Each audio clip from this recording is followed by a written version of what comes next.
شیطان کی بھی حکومت ہے، رحمان کے مقابلے میں شیطان کی حکومت ہے، اس کی وزارتیں بھی ہیں، اس کے ڈپارٹمنٹ بھی ہیں۔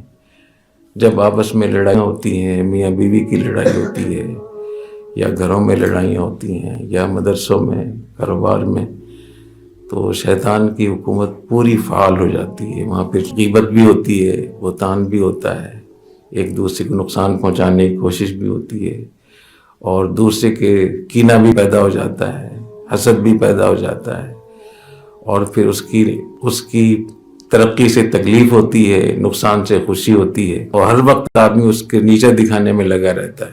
تو جتنی بھی یہ گناہ ہیں، چاہے وہ ظاہری گناہ ہو چاہے وہ باطنی گناہ ہو، اس سے شروع ہو جاتے ہیں۔ تو شروع میں ہی اس کی بندش اس پہ لگانی چاہیے۔